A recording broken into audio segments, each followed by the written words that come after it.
नाशिकच्या राजकारण भाजपमध्ये अंतर्गत गटबाजीने आता चक्क रडारडी आणि धक्काबुक्कीपर्यंत मजल मारले आहे।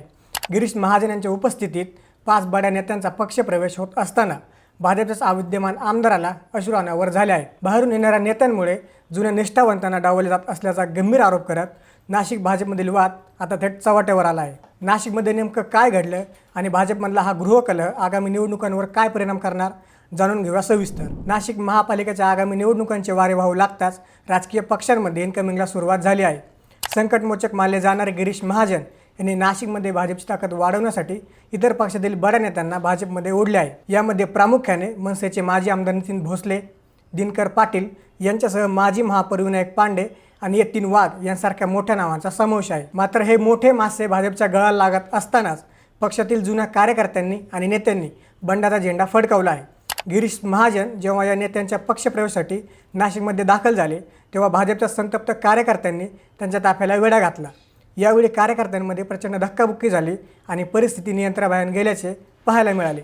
एवढंच नाही तर ज्या ठिकाणी हा पक्षप्रवेश होणार होता त्या ठिकाणी सुद्धा प्रचंड राडा झाला। हा राडा भाजपच्या निष्ठावंत कार्यकर्त्यांनी केला, त्यामुळे या नेत्यांचा पक्षप्रवेश साधारण 3 तास लांबला। या संपूर्ण राड्यामध्ये सर्वात धक्कादायक दृश्य होते ते म्हणजे भाजपचे आमदार देवानी फरांदे यांचे।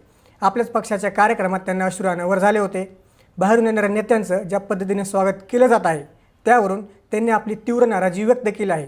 आमदार फरांदे यांच्या मते ज्यांनी आयुष्यभर पक्षासाठी संघर्ष केला त्यांना डावलून आयतेवेळी पक्षात येणाऱ्यांना महत्त्व दिलं जात आहे। मात्र गिरीश महाजन यांनी या विरोधाला फारशी किंमत दिलेली दिसत नाही। त्यांनी स्पष्ट केले की पक्षवाढीसाठी आणि महापालिकेत स्वबळावर सत्ता मिळवण्यासाठी हे पक्षप्रवेश अत्यंत आवश्यक आहेत। फरांदे यांच्या विरोधाला किंमत न देता महाजनांनी नाशिक भाजपमध्ये आपलेच वर्चस्व असल्याचं पुन्हा एकदा सिद्ध केलं आहे। नाशिक भाजपमधील या संघर्षामुळे आता 2 गट स्पष्टपणे समोर आले आहेत। एक गट हा गिरीश महाजन यांच्या समर्थकांचा आहे तर दुसरा गट देवानी फरांदे आणि स्थानिक निष्ठावंतांचा आहे। पक्षात नवीन लोक आल्यामुळे जुन्यांचे तिकीट कापले जाण्याची भीती स्थानिक नेत्यांना सतावत आहे।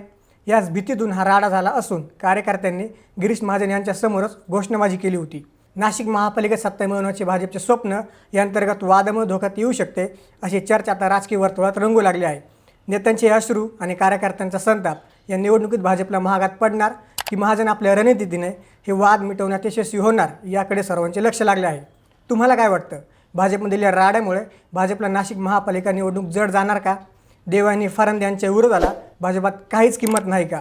तुमचं मत खाली कमेंट्समध्ये नक्की सांगा आणि अशाच राजकीय घडामोडी जाणून घेण्यासाठी थोडक्यातला नक्की सबस्क्राईब करा।